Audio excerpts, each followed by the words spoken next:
البیوع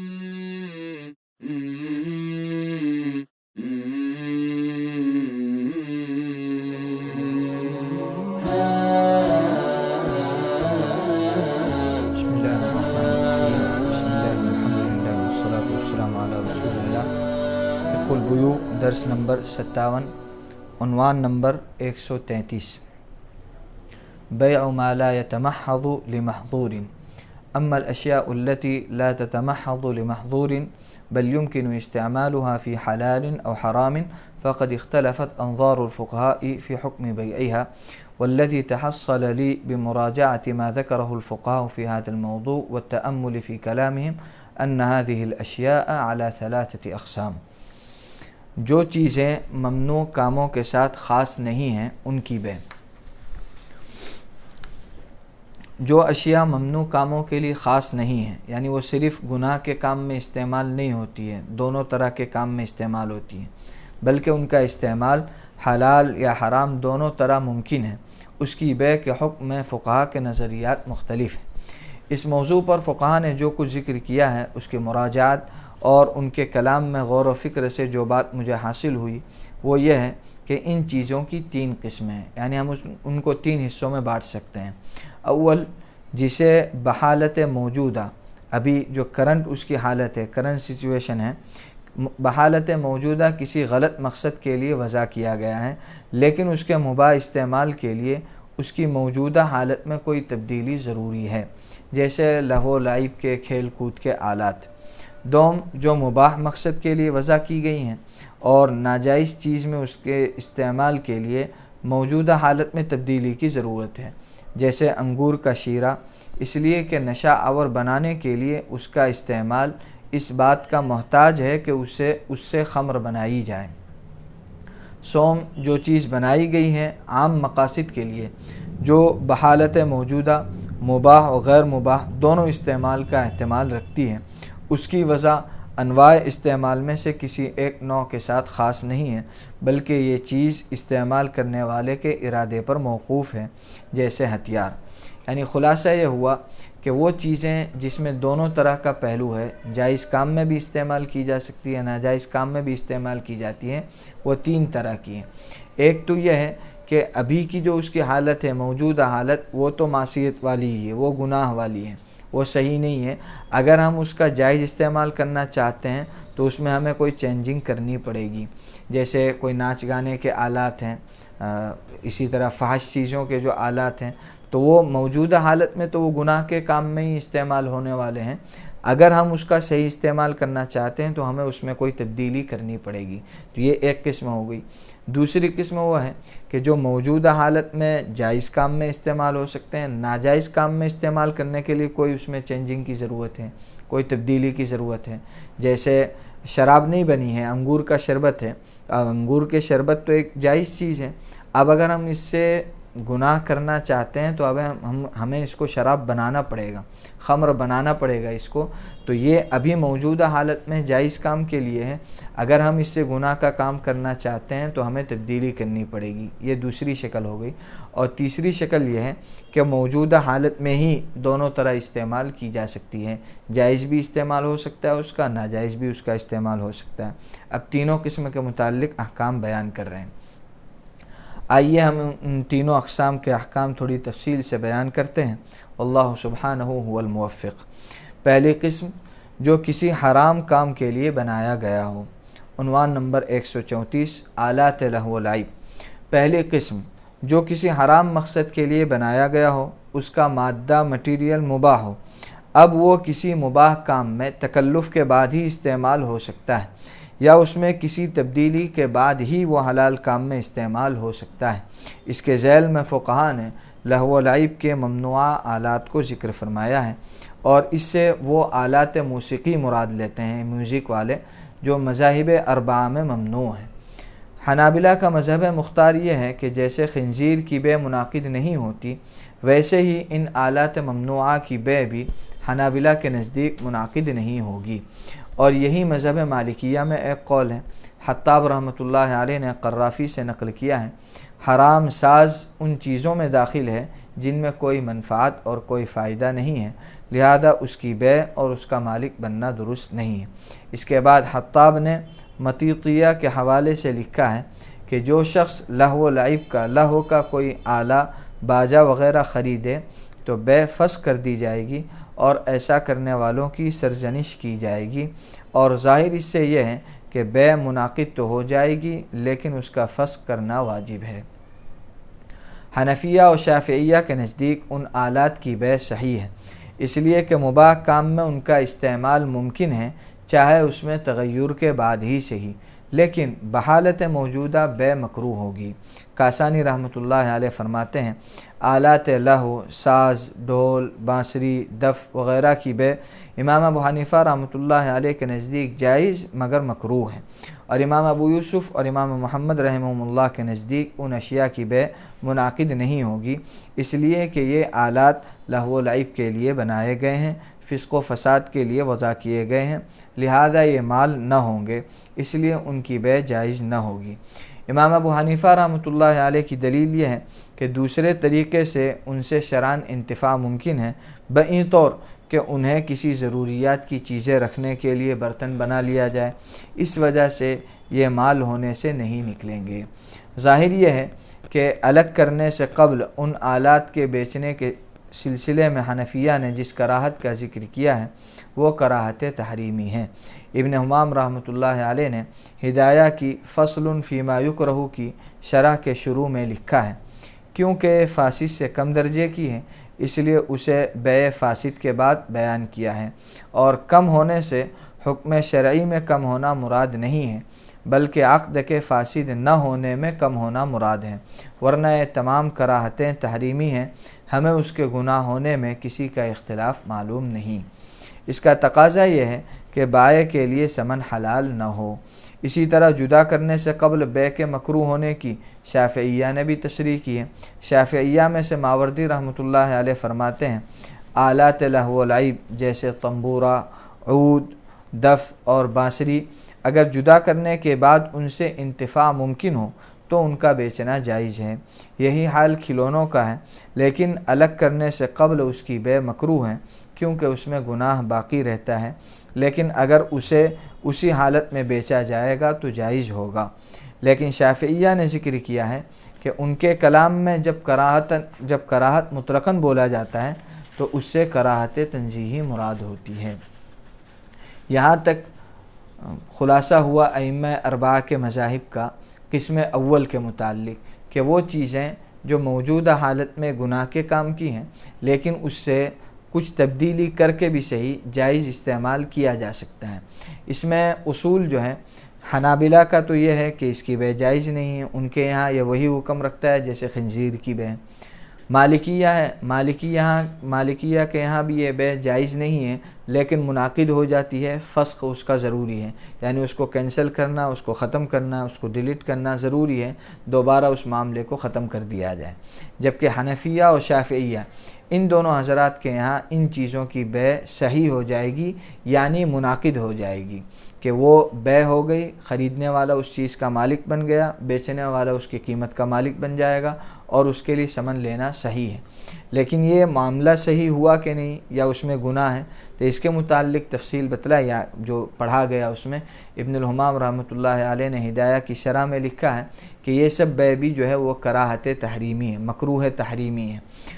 اس سے معلوم ہوا کہ اس میں گناہ ہوگا، گناہ ہونے میں اگرچہ اس کا درجہ کم ہے لیکن معاملہ فاسد نہیں ہوگا۔ معاملہ فاسد شرعاً اس کو کہتے ہیں کہ جس کو باقی رکھنا صحیح نہ ہو، جس کو ختم کرنا ضروری ہو، اور مکروہ والا معاملہ جو ہے وہ باقی بھی رکھا جا سکتا ہے۔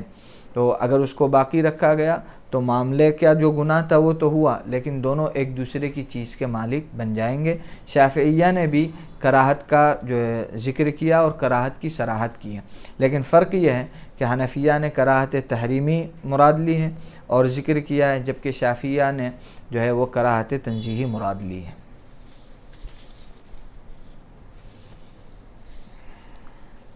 مورتیاں اور جسم والی تصویریں اور کھلونے۔ اس قسم میں مورتیوں اور جسم والی تصویروں کی بیع داخل ہو جاتی ہیں۔ الا یہ کہ ان کو توڑ دیا جائے اور اس کے ملبے سے انتفاع ممکن ہو تو اس کی بیع جائز ہوگی۔ اس میں اصل حضرت جابر بن عبداللہ رضی اللہ تعالیٰ عنہ کی حدیث ہے۔ انہوں نے فتح مکہ کے سال مکہ مکرمہ میں حضرت نبی کریم صلی اللہ علیہ وسلم کو یہ فرماتے ہوئے سنا، اللہ اور اس کے رسول نے شراب، مردار، خنزیر اور بتوں کی بیع کو حرام قرار دیا ہے۔ امام ابو یوسف رحمۃ اللہ علیہ نے اس سے ان کھلونوں کو مستثنیٰ رکھا ہے جن سے لڑکیاں کھیلتی ہیں۔ ابن عابدین رحمۃ اللہ علیہ فرماتے ہیں کہ اس قول کی نسبت امام ابو یوسف رحمۃ اللہ علیہ کی طرف کرنے کا یہ مطلب نہیں ہے کہ امام ابو حنیفہ رحمۃ اللہ علیہ کا اس میں اختلاف ہے، اس لیے کہ یہ احتمال ہے کہ آپ کا اس مسئلے میں یہ ایک قول ہو، اچھی طرح سے سمجھ لیجئے۔ اس باب میں اصل یہ روایت ہے کہ حضرت عائشہ رضی اللہ تعالیٰ عنہ کی کچھ گڑیائیں تھیں جن سے وہ کھیلا کرتی تھی۔ علماء کی ایک جماعت بچوں کے لیے تصویر والے کھلونوں کے جواز کی طرف گئی ہے اور اس کی بیع و شراء کا جواز اسی حدیث کی بنیاد پر ہے۔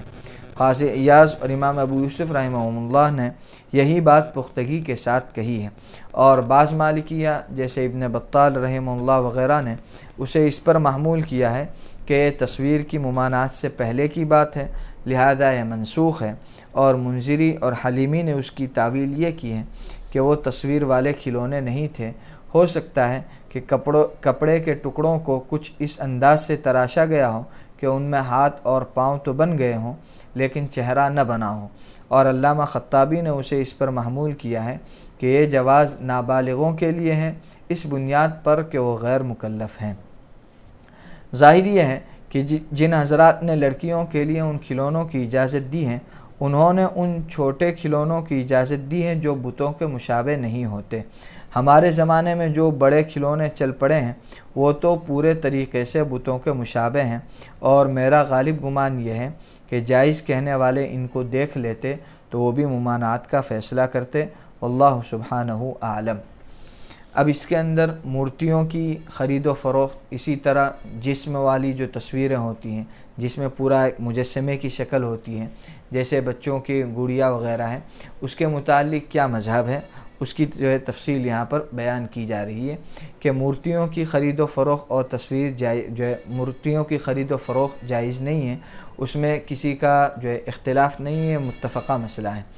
اختلاف صرف گڑیوں کے متعلق ہے کہ جو چھوٹی بچیاں جن گڑیوں سے کھیلتی ہیں اگر وہ مجسمے کی شکل میں ہو اور اس میں تصویر ہو تو کیا اس کی اجازت ہوگی یا نہیں ہوگی۔ امام ابو یوسف رحمۃ اللہ علیہ کی طرف اس کی جواز کی نسبت کی گئی ہے، اور بھی بعض علماء ہیں جو اس کے جواز کے قائل ہیں، اور وہ استدلال حضرت عائشہ رضی اللہ تعالیٰ عنہ کی جو گڑیائیں تھیں ان سے کرتے ہیں۔ لیکن جو حضرات ناجائز کہتے ہیں وہ اس کے مختلف جوابات دیتے ہیں، ہم نے بھی سنا، جیسے مالکیہ میں سے ابن بطال فرماتے ہیں کہ بھئی یہ منسوخ ہونے سے پہلے کی بات ہے، تصویر کا جب تک ممانعت کا حکم نہیں آیا تھا اس سے پہلے کی بات ہے، ممانعت کا حکم آنے کے بعد اب وہ بھی عدم جواز میں آ گیا۔ بعض نے یہ بات کہی کہ نابالغ بچوں کے لیے جو مکلف نہ ہو،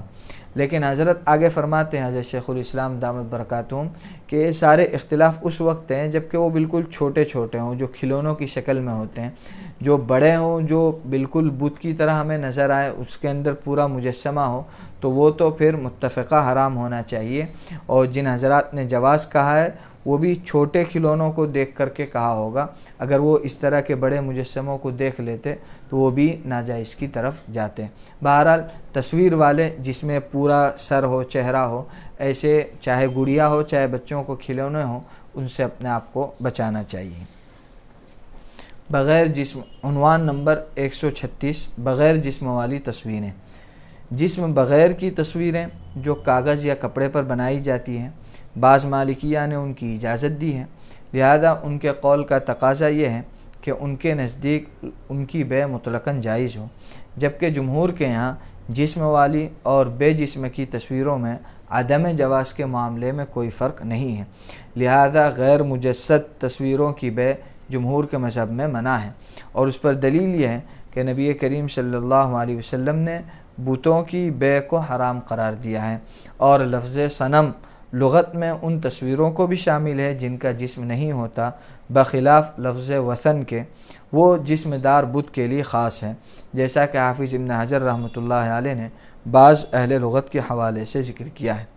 اور اگر تصویر کو مٹانے کے بعد اس کاغذ یا کپڑے سے فائدہ اٹھایا جا سکتا ہو تو اس کا حکم وہی ہے جو ہم آلات لہو و لعب کا بیان کر کے آئے کہ حنفیہ اور شافعیہ کے نزدیک کراہت کے ساتھ بے منعقد ہو جائے گی۔ یعنی سابق میں تو ان چیزوں کی جو ہے بے کا مسئلہ تھا جن میں جسم ہے، مجسمہ ہے تصویر کی شکل میں، کہ اس کو جو ہے بیچنا یا استعمال کرنا، خرید و فروخت کرنا جائز نہیں۔ لیکن اگر وہ چیز ایسی ہے کہ اس میں تصویر تو ہے لیکن صرف پرنٹ تصویر ہے، اس کا جسم نہیں ہے، تو اس کا کیا حکم ہے؟ تو صرف مالکیہ کے یہاں بعض حضرات نے اس کی گنجائش دی ہے، لیکن بقیہ جو حضرات ہیں جمہور وہ اس کے بھی منع ہونے کے قائل ہیں، اور ان کی دلیل یہ ہے کہ حدیث شریف میں لفظ صنم ہے کہ صنم کے خرید و فروخت کو منع کیا گیا، اور صنم ہر قسم کی تصویر کو کہا جاتا ہے، چاہے اس کا جسم ہو یا نہ ہو،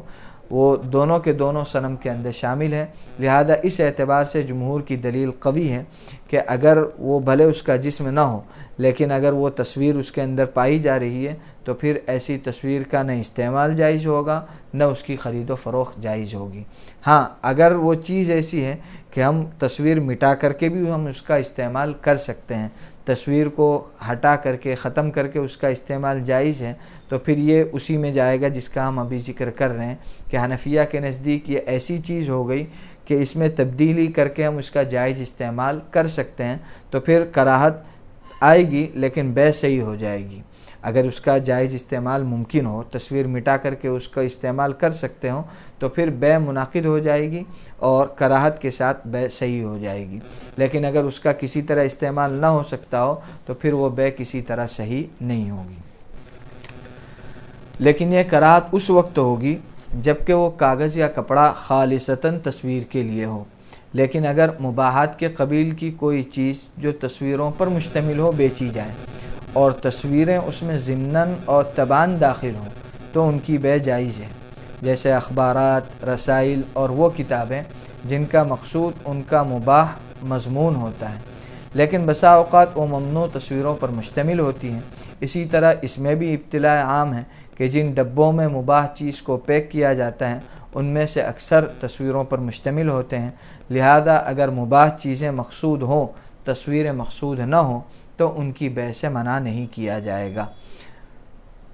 اب یہ ایک اور سامان کی تفصیل بتا رہے ہیں کہ اصل جو سامان مقصود ہے وہ تو جائز ہے، لیکن اسے جس پیکٹ میں پیک کیا گیا ہے، جس باکس میں ڈالا گیا ہے، اس باکس پر تصویر لگی ہوئی ہے، تو ظاہر ہے کہ وہ تصویر نہ بیچنے والے کا مقصد ہوتی ہے نہ خریدنے والے کا مقصد ہوتی ہے۔ جیسے ہم بنیان خریدتے ہیں یا اور کوئی کپڑا خریدتے ہیں، ڈریس خریدتے ہیں، تو اس میں کیٹلاگ کی طرح پورا ایک فوٹو رہتا ہے، تو وہ فوٹو صرف اس کی ڈیزائن بتلانے کے لیے ہوتا ہے۔ خریدنے والا کچھ اس فوٹو کو خریدنے کے لیے کپڑا نہیں خرید رہا ہے، اور خریدنے کے بعد وہ اس فوٹو کو بھی کوئی اہمیت کے ساتھ یا حفاظت کے ساتھ نہیں رکھتا، اس کو کچرے میں ڈال دیا جاتا ہے۔ اس سے پتہ چلتا ہے کہ یہ مقصود نہیں ہے۔ تو اگر ایسی چیزیں جو جائز ہوں لیکن اس کے ساتھ تصویر ضمناً لگی ہوئی ہو، جیسے اخبارات کے اندر آتی ہیں، اخبارات میں مقصود خبریں ہیں اور اس کے ساتھ ساتھ تصویریں جو ہیں وہ تباً آ جاتی ہے، تو ایسی چیزوں کی خرید و فروخت کی گنجائش ہے، اسے منع نہیں کیا جائے گا۔